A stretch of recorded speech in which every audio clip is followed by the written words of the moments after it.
बोलो गीता मैया की जय हो। 13वां अध्याय। श्रवण देख ललचे नहीं, माटी में माटी से नहीं बेर, ऊसर धरती जाहि को सम उपवन की शेर। सुंदर नारी रत नहीं, नहीं मोह और काम, शीत उष्ण सम है जिसे नहीं क्रोध का नाम। जैसे सोवे पलंग पर तिमि धरती पर सोए, राग द्वेष से रहित जो भक्ति से दृढ़ होए।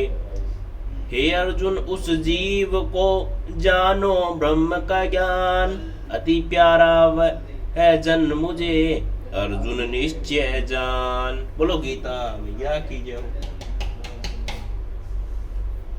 श्री कृष्ण बोले, हे कौन्तेय, यह शरीर क्षेत्र कहलाता है। इसके जानने वाले को क्षेत्रज्ञ कहते हैं। इस संपूर्ण क्षेत्र में क्षेत्रज्ञ मुझे ही जान। क्षेत्र और क्षेत्रज्ञ का जो ज्ञान है वह मेरे मत से वही ज्ञान है।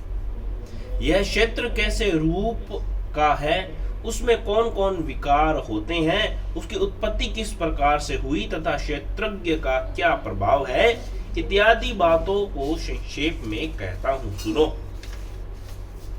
अनेक ऋषियों ने अनेक प्रकार के छंदों में इसको बताया है।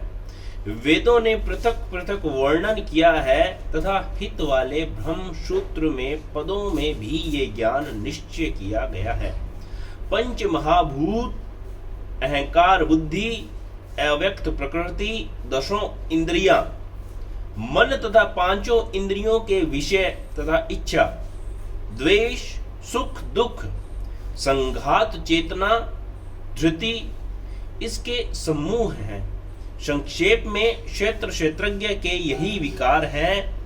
मान एवं पाखंड से रहित अहिंसा, सहनशीलता, सरलता, गुरु सेवा, पवित्रता, इसके अपने मन का संयम, इंद्रियों को विषयों से विरक्त, अहंकार रहित और जन्म मृत्यु बुढ़ापा रोग दुखादि दोषों को देखना, पुत्र स्त्री ग्रह इत्यादि में आसक्ति न करना तथा इनमें अपने को सुख दुख न मानना और इष्ट अनिष्ट की प्राप्ति में हर्ष विषाद रहित रहना, अनन्य भाव से मेरी अनन्य भक्ति करना, एकांत में रहना, जन समूह में रहने से विराग, सदा स्मरण रखना कि मैं परमात्मा का ही अंश हूँ।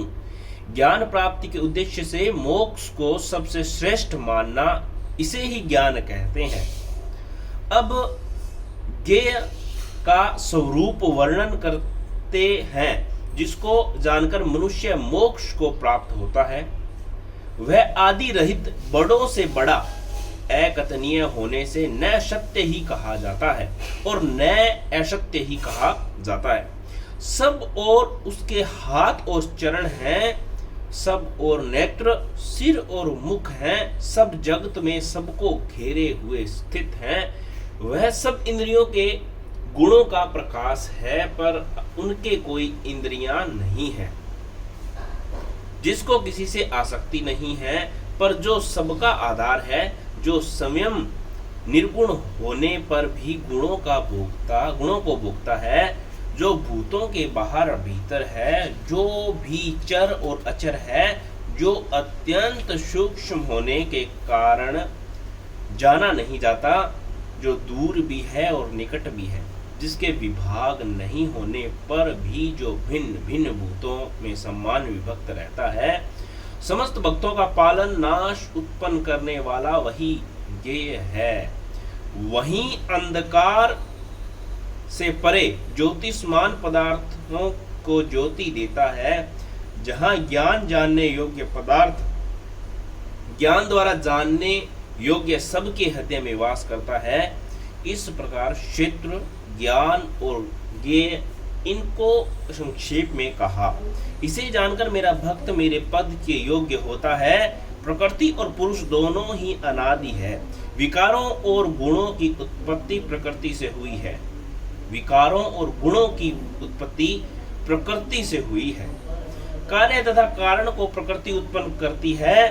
पुरुष तो सुख व दुखों का भोगता है। प्रकृति में पुरुष रहता है, प्रकृति के गुणों का उपभोग करता है, तदनुसार उत्तम और अधम योनि से जन्म लेता है। इस प्रकार गुणों के साथ जो प्रकृति और पुरुष को जानता है, उसका रहन सहन चाहे जैसा हो, पुनर्जन्म नहीं होता। कोई ध्यान से, कोई सांख्य योग से तथा कोई कर्म योग द्वारा अपने को आत्मा में देखते हैं, परंतु कोई स्वयं इस प्रकार न जानते हुए भी दूसरों से सुनकर ध्यान करते हैं। श्रद्धा से सुनकर वे भी मृत्यु के पार चले जाते हैं। हे अर्जुन, स्थावर या जंगम सब उत्तम प्राणी क्षेत्र तथा क्षेत्रज्ञ के संयोग से ही होते हैं। परमेश्वर सब भूतों में समान रूप से ही है। भूतों के नष्ट होने पर भी उसका नाश नहीं होता।